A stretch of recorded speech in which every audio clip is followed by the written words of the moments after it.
السلام علیکم، میں ہوں آپ کا ہوسٹ سلیم بن محمد رفیع، اور یہ ہے میری یوٹیوب چینل ضمیر یونیورسل۔ پاکستان ایک ایسا واحد ملک ہے دنیا میں جس میں ہر وقت کچھ نہ کچھ آپ کو ہوتا ہوا نظر آئے گا، اور اگر آپ اس کو مڑ کر دیکھیں تو اس کا سوائے ایک دوسرے کی لیگ پولنگ، سوائے ایک دوسرے کی کہ اپنی ڈومین سے ہٹ کر دوسرے کی ڈومین میں دخل دینا اور اپنے آپ کو دوسرے سے بہتر سمجھ کے کہ اگر یہاں ہوں تو میں اس کو بہتر کر سکتا ہوں، اپنے کام کو نہیں کرنا، وہ آپ کو ہر لیول پہ ملے گا۔ اور جو تین اس کے ستون ہیں، وہ ان میں سے جو سب سے تگڑا ستون ہے وہ آرم فورسز ہیں، جو کہ ہماری آرم فورسز بارڈرز یا لڑائی جو ہے وہ ان کی پس پشت ہے۔ اور یہ سینئر لیول کی میں بات کر رہا ہوں، جو ہمارے سولجرز ہیں، جو فٹ سولجر جنہیں کہتے ہیں، جو لڑتے ہیں، وہ بچپن میں آپ سب نے وہ کہانیاں پڑھی ہیں جہاں جس کا انیشل جملہ یہ ہوتا تھا کہ ایک دفعہ کا ذکر ہے کہ ایک بادشاہ ہوا کرتا تھا،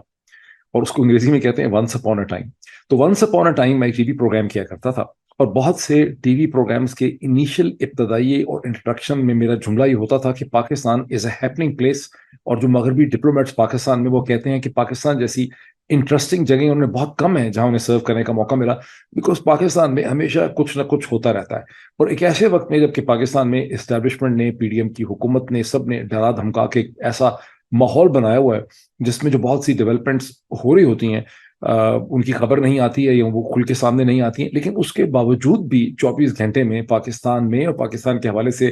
بہت کچھ ہوتا ہے جو بہت انٹرسٹنگ ہوتا ہے۔ اور اس وقت 3-4 ایسی ڈیولپمنٹس میرے سامنے ہیں۔ میں یہ بھی آپ کو کہوں گا کہ گزشتہ 24 گھنٹے میں عمران خان صاحب نے جو ایک سپیچ ایک انہوں نے ایڈریس کیا ہے نیشن کو، کیونکہ وہ ان کے سارے ہی ایڈریس امپورٹنٹ ہوتے ہیں، لیکن فار ویریس ریزنز یہ بڑا ہی ویل آرٹیکولیٹڈ ان کا ایڈریس تھا، 23 منٹ 23 سیکنڈ کا۔ اس کی امیج بھی میں بھی آپ کو اسکرین کے اوپر دکھاتا ہوں، اسکرین شیئر کر کے۔ اور اگر آپ میں سے کچھ لوگ ایسے ہیں جنہوں نے یہ 23 منٹ 23 سیکنڈ کا ایڈریس نہیں دیکھا، تو میں آپ سے ریکویسٹ کروں گا کہ آپ اسے ضرور سنیں۔ اگر آپ کے پاس 23 منٹ نہیں ہے تو اس کو فاسٹ فارورڈ میں 1.5 کی سپیڈ کر کے آپ اس کو سنیں۔ آپ اس طرح اس کو 10-12 منٹ میں آسانی سے 15 منٹ میں سن سکتے ہیں۔ یہ ایک امپورٹنٹ اوور ویو ہے اس وقت پاکستانی پالیٹکس کا کہ عمران خان کو کنٹرول کرنے کے لیے کس مجرمانہ ذہن سے پاکستان کی جو سول ملٹری بیوروکریسی ہے اور پی ڈی ایم کی حکومت ہے وہ کیا کچھ کر رہی ہے۔ یہ بہت ضروری ہے کہ آپ اس کو سنیں، بیکاز میں اس کو 99% تو وہی ہیں جو ہمارے لیے جان دیتے ہیں۔ میں اس 1% کی بات کر رہا ہوں کہ جو ایک 2 سٹار 3 سٹار یا 4 سٹار لگا کر، ہاتھ میں سٹک پکڑ کر اور وردی پہن کے، ٹوپی پہن کے، وہ اپنے آپ کو ایک عام مخلوق سے وہ بڑی سپیریئر اور علیحدہ مخلوق سمجھتے ہیں، اور پھر وہ اپنی ڈومین میں جو کہ ان کا بارڈرز تک محدود ہے یا ملک کی سیکیورٹی تک محدود ہے،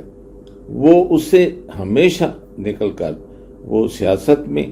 اور ہمیشہ اس سے نکل کر بزنس میں، ہمیشہ اس سے نکل کر بینکنگ میں، مینوفیکچرنگ میں،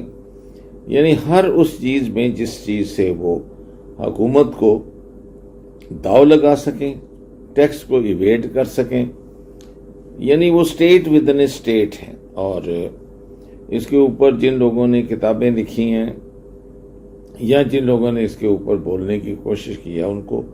ہمیشہ چپ کرا دیا جاتا ہے کہ ان کو تو دائمی طور پر یعنی مار کر، یعنی اسیسینیٹ کر کر ہی چپ کرا دیا جاتا ہے، جیسے لیاقت علی خان صاحب کو کرا دیا گیا،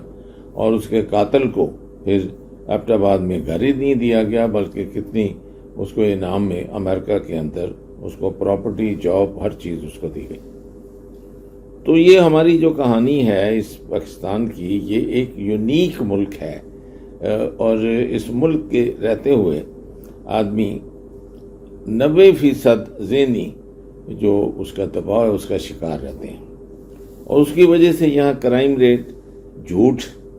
اڈلٹریشن، اور اب کے ٹیکس کو نہ دینا، قانون کو اپنے ہاتھ میں لینا، توڑنا، جیسے فیوڈل لارڈ جو ہیں وہ اپنے اپنے اس نے ہر ایک نے انہوں نے اپنی ایک پرائیویٹ پولیس بنائی ہوئی ہے، جیلیں بنائی ہوئی ہیں، آرمی بنائی ہوئی ہے، جیسے پگاڑاز ہیں، جیسے لگاریز ہیں، جیسے بھگتیز ہیں. یہ لوگ ابھی تک یہ اپنے کام کو جاری رکھے ہوئے ہیں. ڈسکرائب کروں گا بھی، کتنی بھی میں کوشش کیوں نہ کروں اس کو ڈسکرائب کرنے کی، میں اس کے ساتھ انصاف نہیں کر سکوں گا. ذکر میں اس کا تھوڑا سا ضرور کروں گا، لیکن ابھی سب سے پہلے جو آغاز کرنے دیجئے، ایک بظاہراً ایک بہت ہی انوسنٹ معصومانہ قسم کی ایک چیز ہے جس کو آپ بالکل پازیٹیو طریقے سے لے سکتے ہیں. وہ ہے جہاں امریکہ کے سیکرٹری آف اسٹیٹ یعنی وزیر خارجہ بائیڈن ایڈمنسٹریشن کے جناب سیکرٹری اینٹنی بلنکن پاکستان کے حوالے سے 4 لائنوں کا ایک ٹویٹ کرتے ہیں. وہ ٹویٹ میں آپ کو اسکرین پہ دکھاتا ہوں، اور یہ آئی ایم ایف کے حوالے سے. Let me share the screen, اس کو آپ دیکھ سکتے ہیں. اس وقت تو اس میں عمران خان کا یہ سامنے آیا، لیکن پہلے اس کو بھی یہ آپ پہلے ٹویٹ دیکھیں. سیکرٹری اینٹنی بلنکن کا ٹویٹ ہے کہ we stand by the Pakistani people during these hard times and welcome the international monetary fund's approval of a programme to support Pakistan. We urge Pakistan to continue working with IMF towards macroeconomic reforms and sustainable economic recovery. کچھ question جو ہیں وہ اس لحاظ سے بہت important ہیں. ویسے تو سیکرٹری صاحب کی بڑی بجائی ہے نیچے پاکستانیوں نے، اور یہ جو سٹیزن آف آکوپائڈ پاکستان نام رکھا ہوا ہے کسی نے اپنا، مجھے نہیں پتا یہ کون صاحب ہیں، لیکن ڈیفینیٹلی طور پہ کو بہت ہی پڑھے لکھے، میچور اور بڑے انٹیلیجنٹ یہ شخص ہیں. ان کو دنیا کی تاریخ کے اوپر بھی بڑی ان کی گرپ ہے. اور یہ فرماتے ہیں، انہوں نے نیچے لکھا ہے، I don't know how you are standing by Pakistani people. آپ کہاں کھڑے ہیں پاکستانی لوگوں کے ساتھ، when you are supporting a regime committing the worst atrocities against the same Pakistani people, similar to what Hitler and Goebbels did in Nazi Germany. I know you would have reasons for supporting this cabal of crooks imposed on us, but don't mock the intelligence of Pakistani people by saying you stand by them if you are supporting the fascist imposed upon us. ٹھیک، اس کے نیچے بھی بہت سے tweets ہیں، اس کو آپ اگر دیکھیں گے، اس کو آپ دیکھیں، یہ ایک انٹرسٹنگ ڈسکشن ہے جو اس کے نیچے ہو رہی. لیکن میں چاہتا ہوں کہ بجائے اس کے کہ میں بہت کھل کے آپ کو ایکسپلین کروں، یہ چیز بڑی واضح ہے کہ اپنے آپ سے کچھ کوشچن پوچھیے. پہلا کوشچن یہ پوچھیے کہ گزشتہ 15 مہینے میں پاکستان کے جو لوگ ہیں ان کے اوپر بڑی قیامتیں آئیں، ایک کے بعد ایک قیامت ان پہ ٹوٹی، اسٹارٹنگ فرام مئی 2022. کتنی اب ان حالات میں جب کہ کمپلیٹ جو ماس آف جو کنفیوژن ہو، اس میں آپ دیکھیں گے کہ ٹائمز اینڈ ٹائمز اگین ہماری جو آرمی ہے اس نے کنٹرول سنبھالا ملک کا. ٹائمز اینڈ ٹائمز اگین انہوں نے انٹرفیئر کیا، اور آپ سو کال ڈیموکریسی کے الیکشن جو ہیں وہ کرا کے ہم لوگ یعنی تاکہ اس کو کوئی مورل جو اس کے اوپر ایک کور دیا جا سکے وہ ہم کرتے ہیں. اور وہ ایک سراسر ایک فراڈ، سراسر پری پلانڈ، بالکل اوپن جسے ریگنگ کہتے ہیں اس طرح سے کیا ہوتا ہے. اور اس سے کہتے ہیں نا شرم تم کو مگر نہیں آتی، ان کو اس بات کی کوئی شرم نہیں ہے. اچھا، اور سب سے جو بڑی بات ہے کہ جو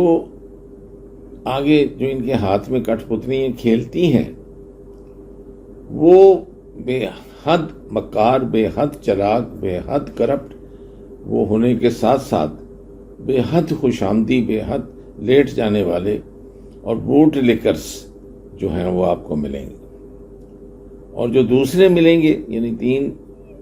ڈسٹنکٹ کیٹیگریز آپ کو ملیں گی، وہ پرائیویٹلی تو بوٹ لکرز ہیں، لیکن جب وہ ان کو آپ پبلکلی کریں گے تو وہ انکاؤنٹر اسپیشلسٹ بھی ہوں گے، وومنائزر بھی ہوں گے، منی لانڈرر بھی ہوں گے. وہ ہر جو عل ہے وہ ان میں موجود ہوگی، کیونکہ جن کی وہ بوٹ لکنگ کرتے ہیں ان کی وہ تھریٹ کے ساتھ، ان کی یونیفارم کے ساتھ، ان کی سٹک کے ساتھ وہ اپنا روب، اپنی جائز ناجائز جو ہے وہ اتھارٹی کو اسرٹ کر کے ایک جعلی قسم کے الیکشنز اور جعلی قسم کا ایک ستون کھڑا کر دیتے ہیں، اور اس کا نام وہ ڈیموکریسی کہتے ہیں. وہ اس حد تک فریکچرڈ ہوتی ہے کہ اس کا کوئی ہی جوڑ یا کوئی ہی ہڈی اس کی سلامت ہوتی ہے. دفعہ سیکرٹری اینٹنی بلنکن کو یہ خیال آیا کہ وہ پاکستان کے لوگوں سے ہمدردی کرے. دوسرا کوشچن, سیکرٹری اینٹنی بلنکن کوئی ڈونلڈ ٹرمپ کی طرح کی لاؤبالی شخصیت نہیں ہے اپنے ذہن کے, جو جب چاہیں اٹھ کے کوئی چیز کہہ دیں یا ٹویٹ کر دیں. ڈونلڈ ٹرمپ کرتے تھے ایسے ٹویٹ, ایک زمانے میں صبح صبح اٹھ کے نیو ایئر پہ 31 دسمبر کو انہوں نے پاکستان کے خلاف بھی ایک ٹویٹ کر دیا تھا, جس کے جواب میں اس وقت عمران خان صاحب جو ہیں, جو غالباً اس وقت پرائم منسٹر تھے بھی نہیں, کیونکہ یہ بات ہے جنوری 2018 کی, 1 جنوری 2018 کی, اور عمران خان پرائم منسٹر بنے ہیں on 18th of August 2018. تو انہوں نے اس کا جواب بھی عمران خان صاحب نے دیا تھا, اور مجھے بعد میں یہ پتا چلا فرام مائی سورسز کہ جو ڈونلڈ ٹرمپ تھے ان کو انفیکٹ عمران خان کا یہ انداز چیلنج کرنے کا پسند آیا. جب میں ورلڈ اکنامک فورم میں تھا تو مجھے وہاں پر بھی بڑے کریڈیبل سورسز سے پتا چلا کہ اب ڈونلڈ ٹرمپ نے ڈیوٹی لگائی بھی تھی کچھ امپورٹنٹ لوگوں کی چیک کرنے کے لیے کہ اگر پاکستان کے پرائم منسٹر وہاں پہ آئیں گے تو he would like to be there, he would like کہ ان کے سامنے آمنا سامنا جو ہے عمران خان سے ان کا ہو جائے. بہرحال یہ تو ایک ڈائگریشن کی چیز ہے. سیکرٹری بلنکن کا یہ ٹویٹ جو ہے ایک ایسی شخصیت, ایک ایسے آفس کا ٹویٹ ہے جو بغیر کسی وجہ کے ٹویٹ کرتا نہیں ہے, اور اس ٹویٹ کا اس موقع پہ آنے کی خاص قسم کی اہمیت ہے. اب جو لوگ پاکستانی امریکن ہیں بہت سے, وہ اس چیز سے واقف ہیں کہ لوگ فنڈ ریزنگ کرتے ہیں, اپنے سینیٹر اور ریپرزینٹیٹو کو ملتے ہیں, 1 یا 2 دفعہ اس سے ملاقات کرتے ہیں, پھر بڑے ترلے منتے کر کے ریکویسٹ کر کے امپریس آن کرتے ہیں اپنے کانگریس مین کو یا سینیٹر کو, اور پھر اس سے جا کے ایک ٹویٹ کی ایک ویڈیو اسٹیٹمنٹ ڈلواتے ہیں. سیکرٹری اینٹنی بلنکن نے یہ ٹویٹ کس کو سپورٹ کرنے کے لیے کیا ہے؟ یہ بہت بڑا کوشچن ہے. اس کی اس موقع پہ آنے کی کیا سگنیفیکنس ہے؟ وہ کس کو پیغام دے رہے ہیں, کیا پیغام دے رہے ہیں؟ آف کورس وہ پاکستان کے لوگوں کو پیغام نہیں دے رہے. IMF ان کے بغیر یہ فنڈ اپروول, یہ جو پیکج اپروو ہوا ہے $3 بلین کا, یہ IMF نے کوئی پروفیشنل فیصلہ نہیں کیا. میں آپ کو پہلے ایکسپلین کر چکا ہوں کہ امریکہ کے نوٹ کے بغیر, امریکہ کی پرمیشن کے بغیر یہ پیکج اپروو نہیں ہو سکتا تھا, اور IMF نے کبھی بھی کسی کنٹری کو کوئی پیکج دیا نہیں ہے جب تک کہ امریکہ کی ٹریجری ڈپارٹمنٹ اس کو اپروو نہیں کرتی. اور ریزن اس کا یہ ہے کہ ابھی آپ ریسنٹلی دیکھیں کہ جس طریقے سے میجورٹی گورنمنٹ کو اوور نائٹ انہوں نے کشمیر میں چلتی ہوئی حکومت کو انہوں نے اس کو مائنورٹی میں بدلا, اور ابھی ریسنٹلی گلگت بلتستان میں 22 ممبر ایک پارٹی کے ہیں, اور ان کو 9 ممبرز کو انہوں نے اوور نائٹ کس طریقے سے ان کو خریدا, کس طریقے سے بلیک میل کیا, اور کس طریقے سے انہوں نے وہاں کی بھی گورنمنٹ جو ہے ہٹا دی. یہ بھی سب کے نالج میں ہے کہ انہوں نے کس طریقے سے باندھ جو متی کا عنوہ ہے, اور 15 وہ پارٹیاں جو ایک دوسرے کے دل سے نفرت کرتی ہیں, ان کا کوئی چیز ان کی آپس میں مشترکہ نہیں ہے, کامن نہیں ہے, اور وہ ایک قسم کا جو اسکم ہے, جو گاربیج ہے, جو ایک قسم کا سیوریج ہے, وہ سارے کا سارا انہوں نے کرپٹ اور وہ کمپرومائز کرنے والے بوٹ ٹرکرز, جیسے میں نے پہلے کہا انکاؤنٹر اسپیشلسٹ, یعنی ہر ایب جن میں ثابت ہو چکا ان کو اکٹھا کر دیا کہ تم جو پورا بنچ آف کروکس جو ہو, تم بس صرف ہمارا کہنا مانو, اور تمہیں ہم اٹھا کر ایک چلتی گورنمنٹ کو اٹھا کے پھینک کے اس کو نکال دیا, اور کہا کہ ہم نے یہ ڈیموکریٹکلی سسٹم ہمارا اس کے تحت کیا. ایسے ہی جیسے کراچی میں ایک آدمی جس نے الیکشن ہی نہیں لڑا, وہ ایڈمنسٹریٹر ہے, اور اس آدمی کو کہیں سے لا کے اور اسے وہ میئر الیکٹ کرا دیا گیا, اور جو میجورٹی ووٹ کے ساتھ میئر تھا اس کو مائنورٹی میں کنورٹ کر دیا گیا, کہ کچھ 30 کے قریب لوگوں کو اغوا کر لیا گیا, باقیوں کو خرید لیا گیا, اور ایک ایڈمنسٹریٹر صاحب جو ہے انہوں نے جماعت اسلامی اور PTI دونوں کے کینڈیڈیٹس کو انہوں نے جیسے نکال دیا جیسے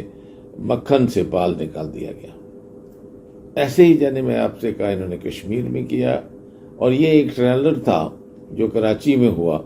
اور ایسے ہی یہ اوپنلی یہ بتا رہے ہیں کہ ہم لوگ نیشنل جنرل الیکشنز میں یا پروونشل اسمبلیز کے الیکشنز میں بھی اسی طرح کر کے ہم اپنی ایک کمزور سی گورنمنٹ لائیں گے, تاکہ یہ جو ڈیپ سٹیٹ ایکٹر جو ان کو کنٹرول کرتے ہیں, جو کہ اسٹیبلشمنٹ ہے اور فار آل پرپزز آرمی ہے, اور ظاہر ہے کہ اس کا ہمیشہ اس کا نیکسس جو ہے جوڈیشری کے ساتھ ہوا ہے, تو وہ اپنی مرضی کے لوگ لائیں گے تو اب آپ خود سوچ لیں کہ یہ کس طرح کی ڈیموکریسی. یہ تو گالی ہے ایک ڈیموکریسی کو، لیکن یہ ہمارے ملک میں جب سے یہ ملک ہمارا بنا ہے چلتی آ رہی ہے، اور یہ چلتی رہے گی جب تک کہ آپ ایک حادثہ ہی ہوگا کہ 2/3 میجورٹی سے کوئی جیتے اور اس میں یہ ول ہو کہ ان کی جو ایبسولوٹ پاور ہے چیف آف آرمی اسٹاف کی، اس کو ڈی سینٹرلائز کر کے 5 6 7 8 جنرلوں کے پاس جائے. سیکرٹری اینٹنی بلنکن، میری انڈرسٹینڈنگ ہے کہ پاکستان میں کسی امپورٹنٹ کانسٹیچوئنسی کو اپنی سپورٹ کا یہ میسج دے رہے ہیں. اس سے پہلے میں نے اپنے 2 سے زیادہ ویلاگز میں آپ کو یہ بات سمجھانے کی کوشش کی ہے کہ میرا انالیسس یہ کہتا ہے کہ May 9 جو ایک ٹوٹلی اسکرپٹڈ ایونٹ تھا، جس کو بنایا گیا، جو ایک پلان تھا جس کے ذریعے پاکستانی پالیٹکس کو کنٹرول کیا، May 9 کے ایونٹس میں اور IMF کے $3 بلین دینے میں ایک بڑا واضح لنک اور کنیکشن ہے. IMF کے $3 بلین ایک پولیٹیکل سینکشن ہے for a purpose and a cause. اور میں نے آپ کو یہ بھی کئی دفعہ ایکسپلین کیا ہے کہ جو پاورز میٹر کرتی ہیں دنیا میں، وہ یہ پہلے کلیئر کر چکی ہیں پاکستانی اسٹیبلشمنٹ کو، سسٹم کو، کہ آپ کو اس سال الیکشن کروانے ہوں گے. بیکاز الیکشن اگر نہیں کروائیں گے تو پاکستان کے اندر جو سسٹم ہے، جو ایک فیشسٹ حکومت ہے، اس کے اوپر جو ونیئر ہے ڈیموکریسی کا، قانون کا، کانسٹیٹیوشنزم کا، وہ ختم ہو جائے گا. اور جو یہ ویسٹرن پاور سینٹرز ہیں، لندن ہو، برسلز ہو، واشنگٹن ہو، ان کے لیے مزید سپورٹ کرنا، پرووائڈ کرنا جو ہے وہ ناممکن ہوگا. تو May 9 IMF کا پیکج اور پاکستان میں ہونے والے ممکنہ رگڈ اینڈ مینج الیکشن جو ہیں، یہ تینوں کے تینوں ایک ٹرائنگولر ریلیشن شپ میں ایک تیسرے سے جڑے ہوئے ہیں. اور اس کے اوپر آپ کو غور سے دیکھنے کی ضرورت ہے. وہ لوگ جو چاہتے ہیں کہ پاکستان میں ایک مینجڈ اور رگڈ الیکشن نہ ہو، انہیں اس صورتحال کو ٹھیک طرح سے سمجھنے کی ضرورت ہے. یہاں پہ میں اسٹاپ شیئرنگ کرتا ہوں اور میں باقی ڈیولپمنٹس کی طرف آتا ہوں. وہ تمام لوگ، اور ایسے لوگوں کی کوئی کمی نہیں ہے، اس میں میڈیا کے لوگ بھی ہیں، اس میں کالمنسٹ بھی ہیں، اس میں سیاستدان بھی ہیں، اس میں آپ میں سے بھی بہت سے لوگ ہیں جو یہ کہتے ہیں کہ بھائی جب 75% یا 80% لوگ جو ہیں وہ ایک طرف کھڑے ہیں تو آپ کس طرح سے بہت زیادہ مینج الیکشن کروا سکتے ہیں. اور یہ کہ PDM کو اور اسٹیبلشمنٹ کو بڑا خوف ہے الیکشن کے نتائج کا. اور میں عمران خان صاحب کے جو لیٹسٹ ابھی ایڈریس جس کا میں نے ذکر کیا، اس کی تصویر بھی میں نے آپ کو دکھائی ہے. اس کے اندر بھی عمران خان صاحب اسی قسم کی باتیں کرتے ہیں. اسی طرح جو چیف جسٹس ہے، اس کی پاور جو ہے وہ ایسے 8-10 ججز کو جائے کہ وہ اکیلا اگر جتنا مرضی وہ اسٹرانگ ہو، وہ اس ملک کی تقدیر کے ساتھ نہ کھیل سکے. اور یہ مل کے کیونکہ کھیلتے ہیں آرمی اور جوڈیشری، اس لیے ریفارمز جو ہے نا، ارجنٹ ریفارمز اور ریڈیکل ریفارمز، ان دونوں میں انسٹیٹیوشنز میں ضروری ہیں. اب اگر یہ ہو جائیں، اور یہ اکاؤنٹیبلٹی، یہ سیلف اکاؤنٹیبلٹی از نان سینس، یہ ورڈ کوئی ہے ہی نہیں، ورنہ قیامت کا جو کانسیپٹ ہے وہ ہوتا ہی نہیں. آپ اپنے آپ کو صرف سیلف اسیس کر کے تو نیک بن جاتے، متقی بن جاتے، پرہیزگار بن جاتے اور جنتی بن جاتے. ایسا نہیں ہوتا، نہیں ایسا ہوگا، اور نہ ہی ایسا پرومس کیا گیا ہے. جو سب سے بیسٹ دنیا کو چلانے والا ہے وہ ہمارا کریٹر ہے، آلمائٹی اللہ سبحان. تو اس نے بھی وہ جو ایک رولز بنا دیے ہیں جنت اور جہنم میں جانے کے، وہ اگر لاگو نہ ہو، اگر اکاؤنٹیبلٹی نہ ہو، اگر قیامت لاگو نہ ہو، تو ہمارا ایمان اور مذہب ہی کمپلیٹ نہیں ہوتا. تو یہ پاکستان وہ ایک واحد پوری دنیا کے اندر ملک ہے جہاں وہ نام سے تو ڈیموکریسی ہے، لیکن ڈیموکریسی نام کی کوئی چیز ایگزسٹ نہیں کرتی. کوئی آدمی پڑھا لکھا، کوئی انٹلیکچوئل، کوئی یہاں وکیل، کوئی ڈاکٹر، کوئی انجینئر، کوئی فارمر اس ملک میں اپنے آپ کو سیف محسوس نہیں کرتا، کیونکہ نہ یہ لوگ کانسٹیٹیوشن کی پرواہ کرتے ہیں، نہ قانون کی. وہ اپنی جوتے کی نوک کے اوپر لکھتے ہیں. اور ابھی جو فیصلہ ہمارے چیف جسٹس صاحب پاکستان سپریم کورٹ کے نے کیا، تو جوتے کی نوک پر رکھ کے انہوں نے اس کو پنجاب اور KPK میں الیکشنز نہ ہونے دیے، اور جہاں ہونے دینا تھا میجورٹی کو اوور نائٹ مائنورٹی میں بدل دیا. اور یہ 3 جگہ، ایک میں کراچی کا میئر، اور اس کے بعد ڈپٹی میئر، اور اس کے بعد کشمیر کی جو گورنمنٹ، اور پھر اس کے بعد گلگت بلتستان کی گورنمنٹ کس طریقے سے انہوں نے اٹھا کے پار پھینکی. تو آپ بتائیے کہ اس کا خدا ہی حافظ ہے، کیا کریں گے آپ؟ اچھا، پھر ہر طریقے سے یہ ایک آدمی کا راستہ روکنا چاہتے ہیں، کیونکہ اس آدمی سے ان کو خوف ہے. اور خوف آپ کو یہ 23 مارچ کی ایک پریڈ میں ظاہر تھا کہ جب وہ آدمی اترا تو اسٹینڈنگ اویشن سب یہ جو یونیفارم کے ہمارے پہنے ہوئے جرنیلس ہیں، بریگیڈیئرس ہیں، ایئر آفیسرز ہیں، انہوں نے اس کو دی. تو اسی وقت حسد اور اسی وقت جو تھا اس وقت کے چیف آف آرمی اسٹاف کو اس وقت تھی، اور وہ جو وہی ایول تھی جس کا نام قمر جوید باجوہ ہے، اور اس کی جو اس نے کی اس کی لیگیسی جو ہے وہ اس کو ختم کرنا ذرا آسان نہیں ہے. اور جو موجودہ حضرت ہمارے ہیں وہ جو بھی کچھ ہو وہ کرنا بھی چاہیں تو کچھ نہیں کر سکتے، کیونکہ وہ اس قدر وہ اپنی ان کی جڑیں جو ہیں وہ ڈیپ پینیٹریٹ کی ہوتی ہیں ہر معاشرے میں، کہ ہر انسٹیٹیوشن میں. اور پھر ان کو سپورٹ حاصل ہوتی ہے کہ آپ ہی کا پیسہ، آپ ہی کا وہ سارا کچھ لے کے اس کی پارٹی فنڈ میں ڈال کے آپ ہی کو فنڈنگ دے کے وہ اپنی مرضی کے ججز، اپنی مرضی کے وہ جنرلز، اپنی مرضی کے وہ کمشنرز، بیوروکریٹس، پولیس والے، کاروباری آدمی، سب ان پہ انویسٹ کر کے ان کو جو ان کے مراد دے سکتے ہیں، کیونکہ ان کے باپ کا پیسہ ہے، وہ آپ ہی کا پیسہ ہے، وہ لے کر ان کو دے کے ان کو سب کو اپنے خرید کے اور ان کو اپنے پاس رکھتے ہیں کہ جس وقت ضرورت ہوگی یہ کام آئیں گی. میں اس کے ساتھ ساتھ آپ کو ایک اینالسٹ کی میں آڈیو چلا رہا ہوں جس سے not buy that argument at all. میرا خیال ہے کہ کراچی میں جس طرح سے انتخابات کرائے گئے ہیں اور گزشتہ 24 گھنٹوں میں آج کے دن جو ختم ہوا اس میں جس طرح سے گلگت بلتستان میں چیف منسٹر کا چناؤ ہوا ہے، اس کے بعد آپ کو کوئی غلط فہمی ایسی نہیں ہونی چاہیے کہ پاکستان جیسے ملک کے اندر کسی بھی قسم کے گھٹیا کمینگی سے بھرے ہوئے الیکشن جو ہیں وہ کروائے جا سکتے ہیں. اس کے بعد کچھ جلوس نکل سکتے ہیں، کوئی لوگ ٹریبونل میں جا سکتے ہیں، عدالتوں میں پٹیشنز آ جائیں گی، کوئی یورپین یونین کے اگر آبزرور آئے تو ان کی طرف سے کچھ کانڈیمنیشن آ جائے گی، کچھ اخبارات میں آرٹیکل چھپ جائیں گے، لیکن ایک نیا مورل یا پاور پیراڈائم جو ہے اس کو کھڑا کر دیا جائے گا اور وہ کھڑا ہو جائے گا. وہ چل سکے یا نہ چل سکے یہ آپ کو سوچنے کی ضرورت ہے. میرا خیال ہے کہ وہ چل نہیں سکے گا اگلے پورے 5 سال، لیکن وہ ایک ڈھانچہ کھڑا ضرور ہو جائے گا. اگر کوئی چاہتا ہے، عمران خان چاہتے ہیں، کوئی اور پاکستانی چاہتے ہیں، کوئی لوگ جو پاکستان سے محبت و پیار کرتے ہیں وہ چاہتے ہیں کہ اتنا ایک گھٹیا ایک اور سلسلہ پاکستان کے اوپر نہ نافذ کر دیا جائے، تو انہیں آؤٹ آف دا باکس سوچنے کی ضرورت ہے. جو کچھ ابھی تک وہ لوگ کہہ رہے ہیں اس میں کوئی بہت زیادہ لاجک اور سینس نہیں. اب آپ گلگت بلتستان کے جو انتخابات ہوئے ہیں ان کو دیکھ لیں کہ یہاں پر صرف 10 دن پہلے تحریک انصاف کی ایک ایسے ہاؤس میں جی پی کے،